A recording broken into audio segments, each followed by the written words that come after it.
నమస్తే welcome to KK news నేను శ్రీదేవి ఈ రాష్ట్రానికి నాలుగోసారి ముఖ్యమంత్రిగా చంద్రబాబు ప్రమాణ స్వీకారం చేశారు ఈ రోజు అసెంబ్లీలో అడుగు పెట్టారు తీవ్ర భావోద్వేగం నడుమ ఒక విజయ గర్వంతో ఆయన హౌస్ లో అడుగు పెట్టగలిగారు తాను చేసిన శపథాన్ని నెరవేర్చుకుని గౌరవ సభలో సగర్వంగా అడుగు పెట్టారు ప్రత్యర్థుల గుండెల్లో వణుకు పుట్టించేలా తన అభిమానుల కళ్ళల్లో ఆనంద బాష్పాలు నింపేలా చంద్రబాబు సభలో అడుగు పెట్టడం విశేషం ఇక అధినేతకు సగర్వంగా స్వాగతిస్తూ ప్రజాస్వామ్యం గెలిచింది అంటూ సభ్యులు నినాదించారు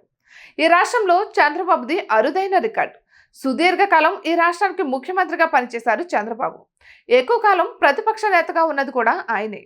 ఎంతో మంది హేమహేమిలను ఢీకొట్టారు చంద్రబాబు కానీ గత 5 సంవత్సరాల్లో మాత్రం చాలా రకాల ఇబ్బంది పడ్డారు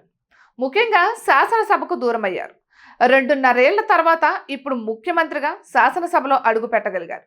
అందుకే శాసనసభ మెట్ల వద్ద ప్రణవిల్లి లోపలికి అడుగు పెట్టారు అనంతరం శాసనసభాపక్ష నేత కార్యాలయంలో పండితులు ఆయనకు వేద ఆశీర్వచనం చేశారు 2021 నవంబర్ 19న శాసనసభలో చంద్రబాబుకు తీవ్ర అవమానం జరిగింది తన సతీమణి వ్యక్తిత్వాన్ని కించపరిచేలా అసెంబ్లీలో అప్పటి మంత్రి అంబటి రాంబాబు మాట్లాడారు దానికి కొందరు వైసీపీ నేతలు వంతపాడారు సభానాయకుడిగా వారించాల్సిన అప్పటి సీఎం జగన్ వెకిలి నవ్వులతో వారిని ప్రోత్సహించారు దీంతో చంద్రబాబు తీవ్ర మనస్తాపానికి గురయ్యారు తీవ్ర అవమాన భారంతో భీషణ ప్రతిజ్ఞ చేశారు ఇన్నేళ్లు పరువు కోసం బ్రతకాలి అలాంటిది ఈ రోజు సభలో నా భార్య ప్రస్తావన తెచ్చి అసభ్య వ్యాఖ్యలు చేశారు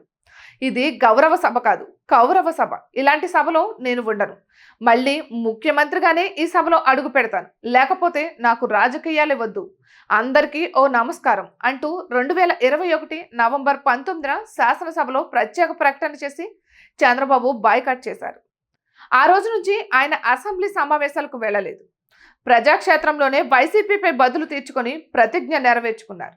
మళ్ళీ ముఖ్యమంత్రిగానే సభలో అడుగుపెట్టారు ఈ దృశ్యాన్ని వీక్షించేందుకు టీడీపీ శ్రేణులు టీవీలకు అతుక్కుపోవడం కనిపించింది ఇక ఇటువంటి మరెన్నో వీడియోస్ కోసం కేకే న్యూస్ తెలుగు ఛానల్ని సబ్స్క్రైబ్ చేసుకోండి